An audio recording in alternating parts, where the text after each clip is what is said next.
بسم اللہ الرحمن الرحیم۔ السلام علیکم، کیسے ہیں آپ سب؟ ٹھیک ہیں، خیریت سے ہیں؟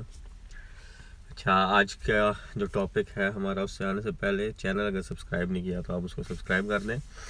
اچھا، آج کا ٹاپک شروع کرنے سے پہلے میں آپ کو علامہ اقبال رحمۃ اللہ علیہ کا ایک شعر سناتا ہوں کہ کشتی مسکین و جان پاک و دیوار یتیم، کشتی مسکین و جان پاک و دیوار یتیم، علم موسیٰ بھی ہے تیرے سامنے حیرت فروش۔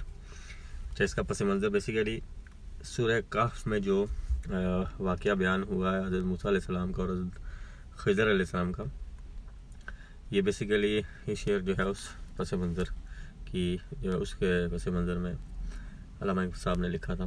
ٹھیک ہے، اب وہ سورہ کہف اگر آپ نے پڑھی ہو ترجمے کے ساتھ تو آپ کو وہ واقعہ جو ہے وہ بخوبی یاد ہوگا۔ ٹھیک ہے، کیونکہ قرآن کی آیات جو ہیں، میں پرسنلی طور پہ آپ کو بتا رہا ہوں، میں اگر قرآن و سنت کی بات کرتا ہوں تو قرآن کی بات کرتا ہوں کہ اس کو پڑھا جائے، ترجمے کے ساتھ پڑھا جائے، کیونکہ دیکھو جب تک ہم ترجمے کے ساتھ نہیں پڑھیں گے تب تک ہمیں سمجھ نہیں آئے گی اس چیز کی۔ ٹھیک ہے، پھر جب ترجمے کے ساتھ پڑھیں گے تو پتہ چلے گا کہ آیات کا مطلب کیا ہے۔ پھر جب تفسیر میں جائیں گے، تفسیر پڑھیں گے جا کے، تو پھر ہمیں کیا ہوگا کہ ان آیات کا پراپر ہمیں پس منظر پتہ چلے گا کہ مطلب کیا بات ہو رہی ہے، کیونکہ تفسیر میں جو ہے بیسیکلی تفصیل سے سارے واقعات بیان کیے گئے ہوتے ہیں کہ یہ واقعہ یہ چیز، مطلب اس کے فار ایگزامپل بہت ساری چیزیں ہوتی ہیں نا، تو ہمیں بیسیکلی اسٹڈی اور ترجمے کے ساتھ پڑھنے کا مقصد یہ ہوتا ہے کہ چیزیں جب سمجھ آئیں گی، کیونکہ قرآن پاک جو ہے وہ کتاب حیات ہے۔ ٹھیک ہے، اللہ بھی قرآن میں فرماتا ہے کہ جو پرانے لوگوں کے آپ کو باتیں بتائی گئی ہیں، میں مفہوم بتا رہا ہوں، وہ بیسیکلی اس لیے ہیں تاکہ آپ لوگ سبق حاصل کرو اس سے۔ ٹھیک ہے، وہ کوئی کہانیاں کس سے نہیں ہیں، بیسک جو ہے چیز وہ یہ ہے۔ تو اچھا، اب ہم ذرا اس واقعے کی طرف آتے ہیں۔ میں جو چیز بیان کرنا چاہ رہا تھا کہ دیکھیے اس واقعے میں آپ کو تھوڑا سا اس کا بتا دیتا ہوں۔ ٹھیک ہے، مفہوم بتا دیتا ہوں کہ ہوتا کیا ہے کہ حضرت خضر علیہ السلام کے ساتھ حضرت موسیٰ علیہ السلام کو اللہ پاک بھیجتے ہیں۔ ٹھیک ہے، اور مطلب پہلے حضرت خضر علیہ السلام کہتے ہیں کہ آپ صبر نہیں کر پائیں گے کہ جو واقعات ہوں گے آگے، تو وہ بیسیکلی کیا کرتے ہیں کہ منع کرتے ہیں کہ آپ صبر نہیں کر پائیں گے۔ حضرت موسیٰ علیہ السلام کہتے ہیں کہ میں صبر کروں گا۔ تو اس طرح سے مطلب جاتے ہیں، ایک کشتی ہوتی ہے تو اس میں سوراخ کر دیتے ہیں حضرت خضر علیہ السلام۔ ٹھیک ہے، حضرت موسیٰ علیہ السلام مطلب کہتے ہیں کہ کیونکہ یہ کسی غریب کی کشتی تھی۔ تو آپ پڑھیں گے نا، آپ کو سارا وہ پورا واقعہ جو ہے وہ آپ کو سمجھ میں آ جائے گا کہ کس طرح سے ہے۔ میں زیادہ تفصیل میں نہیں جانا چاہتا۔ ٹھیک ہے، پھر ایک لڑکا ہوتا ہے، اس کو کیا اسے کہتے ہیں کہ مار دیا جاتا ہے، ٹھیک ہے، اللہ کے حکم سے۔ ٹھیک ہے، اس کا پھر پس منظر میں آپ جائیں گے وہ پتہ چلے گا۔ ٹھیک ہے، وہ بعد میں خضر علیہ السلام حضرت موسیٰ علیہ السلام کو بتاتے ہیں کہ کیا وجوہات تھی ان ساری چیزوں کو کرنے کی۔ پھر ایک جو میں نے بیسیکلی بات کرنی ہے نا، وہ جس چیز پہ، وہ دیوار پہ بات کرنی ہے کہ ایک علاقے سے گزرتے ہیں، ٹھیک ہے، وہاں پہ ایک دیوار گری ہوتی ہے تو وہ دیوار تعمیر کرتے ہیں۔ تو حضرت موسیٰ علیہ السلام کہتے ہیں کہ اس علاقے کے جو لوگ تھے ان کا رویہ ہمارے ساتھ ٹھیک نہیں تھا۔ ٹھیک ہے، تو آپ نے ان کی دیوار کیوں بلڈ اپ کر دی ہے، دوبارہ سے کیوں دیوار بنائی ہے اس کی۔ اور جب بعد میں پھر سارے واقعات کا، لڑکے کا بھی اور سارے واقعات کا پھر حضرت خضر علیہ السلام بتاتے ہیں کہ ان کی ریزنز کیا تھی۔ ٹھیک ہے، تو جو لڑکا کا میں جو بیسیکلی بات کرنا چاہ رہا ہوں کہ جیسے نیکی ہوتی ہے نا، ٹھیک ہے، وہ آپ کی نسلوں تک جاتی ہے آگے۔ اور جیسے میں ایک قصہ پڑھا تھا، میں آپ کو سنا دیتا ہوں۔ ٹھیک ہے، اب اللہ جب بہتر جانتا ہے کہ اس میں کتنی صداقت ہے، کہ ایک بابا جی ایک دریا کے کنارے پہ تھوڑا سا دور ایک درخت لگا رہے ہوتے ہیں، تو بادشاہ گزرتا ہے تو وہ کہتا ہے کہ بابا تیری تو مطلب جو ہے نا مرنے کی عمر ہے، اور تو کیوں یہ درخت لگا رہا ہے۔ یہ ویسے ایک سٹوری شاید بنی ہوئی ہے۔ تو بابا کہتے ہیں کہ میں اپنے لیے نہیں لگا رہا، میرے آنے والی نسل جو ہوگی وہ اس کے چھاؤں میں بیٹھے گی۔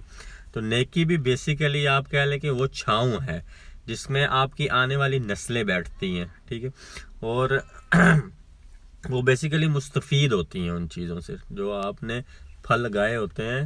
وہاں ضروری نہیں ہوتا کہ انسان جو پھل لگائے وہ خود ہی کھائے، وہ آنے والی نسلیں اس سے مستفید ہوتی ہیں۔ آپ نے اپنے سراؤنڈنگز میں بھی بہت سارے لوگ اس طرح دیکھے ہوں گے جنہوں نے ساری زندگی محنت کی ہوتی ہے۔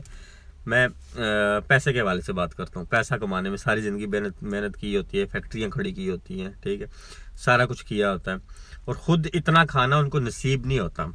ٹھیک ہے. اب یہاں سے قسمت اور نصیب کی بھی ایک ڈیفینیشن آپ کو چھوٹی سی بتا دیتا ہوں. ٹھیک ہے. قسمت میں بعض لوگوں کی قسمت میں ہوتی ہیں چیزیں، ان کے نصیب میں نہیں ہوتی ہیں. جو آپ کی آنے والی نسل ہوتی ہے اس کے نصیب میں ہوتے ہیں، وہ لوگ پھر وہ پھل کھاتے ہیں.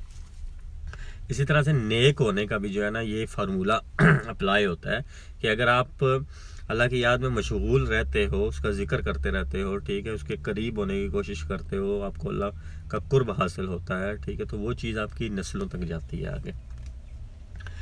اچھا، حضرت موسیٰ خضر علیہ السلام نے فرمایا، اور میں دیوار کی بات آپ کو بتاتا ہوں کہ دیوار اس لیے، وہ سارے واقعات انہوں نے بتایا نا کہ فلاں فلاں بات کی کیا ریزن تھی.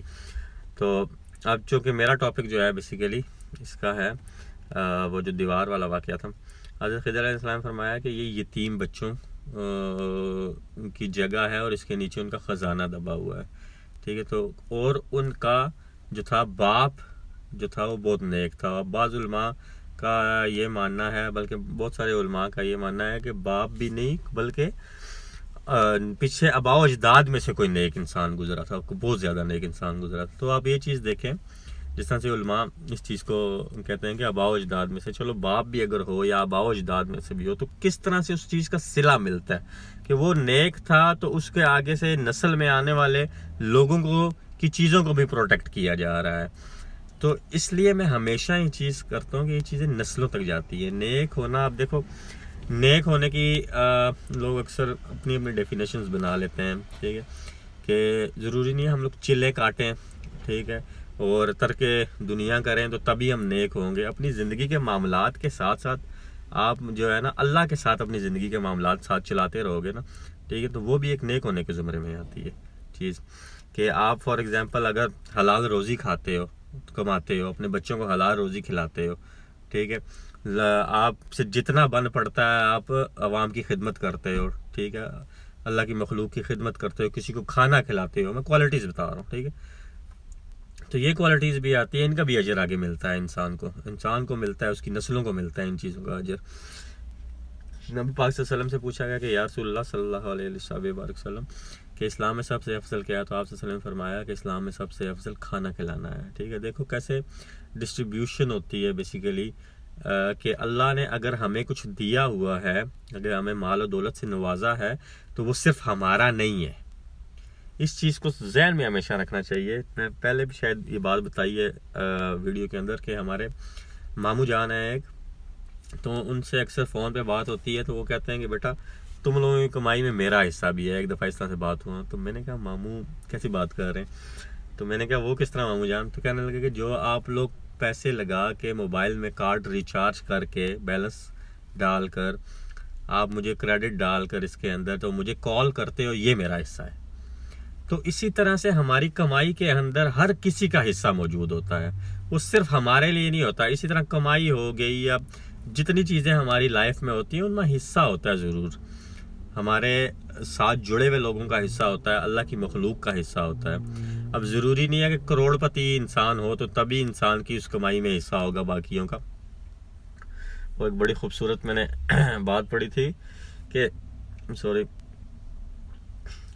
کسی غریب کی 2 کھجوریں جو ہیں کسی امیر ترین آدمی کے کروڑ روپیوں سے بھی بڑھ کر ہو سکتی ہیں اس کے لیے، ٹھیک، کیونکہ اس کے پاس صرف 2 کھجوریں ہیں، اور اگر اس 2 میں سے وہ ایک کسی کو دے دیتا ہے، ٹھیک ہے، وچ مینس کہ وہ بہت اعلیٰ ظرف ہے کہ اس کے پاس تھی 2. اب جس کے پاس کروڑوں ہے، فار ایگزامپل کروڑوں روپیہ ہے، پیسہ ہے، دولت ہے، وہ اگر اس میں سے کچھ دے بھی دے گا تو اس کو فرق نہیں پڑے گا. دریا میں سے ایک لوٹا پانی نکال لو گے تو دریا سمندر کو کوئی فرق نہیں پڑے گا، ٹھیک ہے.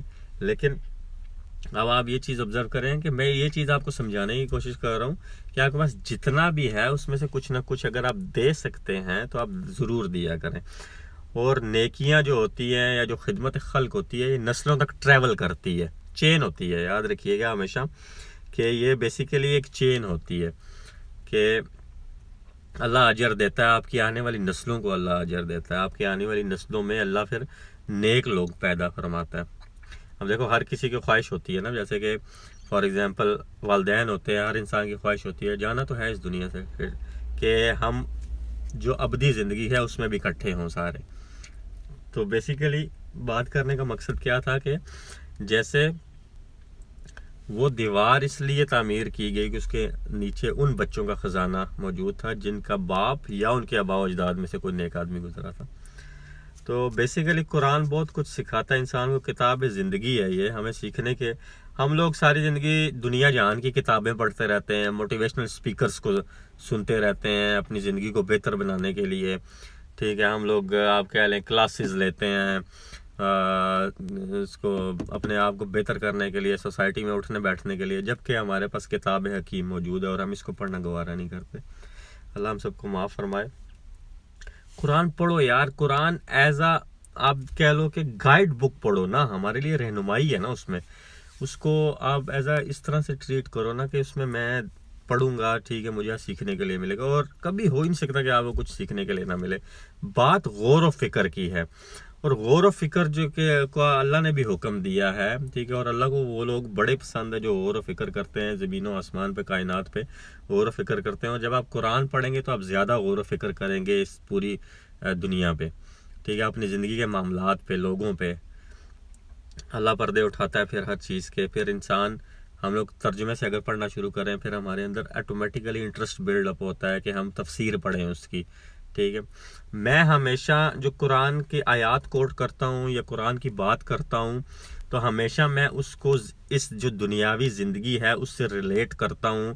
میں اس چیز سمجھانے کی کوشش کرتا ہوں کہ دیکھیں کس طرح سے یہ چیز ہماری زندگیوں میں امپلیمنٹ ہوئی ہے, ہو سکتی ہے, آگے بھی ہوگی, کس طرح سے ہم لوگ اس سے فائدہ لے سکتے ہیں, ہم اپنی زندگیاں بیسیکلی آسان کر سکتے ہیں, بہتر کر سکتے ہیں. آپ اگر کوئی ٹی وی یا فریج لیتے ہیں, میں اگزامپل دیتا ہوں آپ کو, اس کے ساتھ آپ کو ایک گائیڈ بک ملتی ہے نا کہ اس کو چلانا کس طرح سے ہے. ٹھیک ہے, تو یہ اگزامپل لے لیں. ٹھیک ہے, اللہ مجھے معاف فرمائے اگر میں کوئی غلط اگزامپل میں کوٹ کر دوں لا علمی کی وجہ سے, کیونکہ میں کوئی عالم نہیں ہوں. میں صرف قرآن ترجمے کے ساتھ پڑھتا ہوں اور پھر اس کی تفسیر دیکھ لیتا ہوں. اور زندگی کے معاملات کو چلانے کے لیے آپ کو اللہ کو ٹاپ پریورٹی پہ رکھنا پڑے گا. یہ میں ہر ویڈیو کے اندر بات کرتا ہوں. دیکھیے کہ اللہ کی وحدانیت میں کوئی شریک نہیں, اور نبی پاک صلی اللہ علیہ وآلہ وسلم کی محبت میں کوئی شریک نہیں ہونا چاہیے. ٹھیک ہے, یہ دو چیزیں اگر ہم لوگ اپنے امپلیمنٹ کر لیں, دنیاوی معاملات سے نہیں روکتی ہیں چیزیں یار. دیکھو بے شک اللہ نے فرمایا کہ نماز جو ہے بے حیائی سے روکتی ہے. میں آپ کو 100% یہ چیز کہتا ہوں کہ جب ہم نماز پڑھنا شروع کرتے ہیں, آپ نے بھی یہ چیز آبزرو کی ہوگی. ٹھیک ہے, اور اگر ہمارے دماغ میں, دل و دماغ میں کچھ اس طرح کے خرافات آتی بھی ہیں تو ہمیں ہمیشہ فوراً سے نماز کا خیال آتا ہے کہ یار میں نماز پڑھتا ہوں تو اب یہ کام کرتے ہوئے میں اچھا تو نہیں لگوں گا. تو یہ بیسیکلی چیز کیا ہوتی ہے کہ آپ کو دیکھو, بے شک ہم نے وہ آیت پڑھی بھی نہ ہو نا, تب بھی ہمیں کیا ہوتا ہے کہ یار میں نماز پڑھتا ہوں تو اب میں یہ چیز کرتا ہوں اچھا تو نہیں لگتا, روکتی ہے آٹومیٹیکلی انسان کو. تو میں گائیڈ بک کی بات کر رہا تھا کہ جس طرح سے ہمیں کوئی بھی ہم چیز لیتے ہیں مٹیریلسٹک, کوئی بھی ہم کیا لیتے ہیں, گھر کے لیے لیتے ہیں, کچھ بھی لیتے ہیں, تو ہمیں گائیڈ بک ایک دی جاتی ہے کہ اس کو چلانا کس طرح سے. اسی طرح آپ کہہ لیں کہ ہمیں اللہ پاک نے پیدا فرمایا ہے. ٹھیک ہے, چلیں ہم بہت آپ کہہ لیں کہ 1400 سال بعد پیدا ہوئے ہیں, لیکن ہمارے لیے ایک گائیڈ بک موجود ہے آلریڈی. ہم لوگ جب پیدا ہوئے ہیں آلریڈی ہمارے پاس ایک گائیڈ بک موجود تھی کہ تم نے چلنا کس طرح سے اس دنیا کے اندر. الٹیمیٹلی جانا تو واپس آنا یار, کیونکہ ہم آئے اس دنیا میں واپس جانے کے لیے. اس چیز پہ ہمارا پکا ایمان ہے. تو اپنا بہت سارا خیال رکھیے گا, چینل سبسکرائب کرنا نہ بھولیے گا. یہ چھوٹی سی بات کرنی تھی آپ سے. ویڈیو ہمیشہ لمبی ہو جاتی ہے, 13-14 منٹ کی ہو جاتی ہے, باتیں کرتے کرتے پتہ ہی نہیں چلتا. چلیں کوئی نہیں, جو سنے گا وہ پوری سنے گا, جس نے نہیں سننی ہوگی وہ نہیں سنے گا, کوئی بات نہیں. اللہ پاک آپ سب کو اپنے حفظ و امان میں رکھے اور ہمیں قرآن پڑھنے کی, اسے سمجھنے کی توفیق عطا فرمائے. سمجھنا بہت ضروری ہے. اپنا بہت سارا خیال رکھیے گا. ملیں گے نیکسٹ ویڈیو میں ایک نئے ٹاپک کے ساتھ. اللہ حافظ.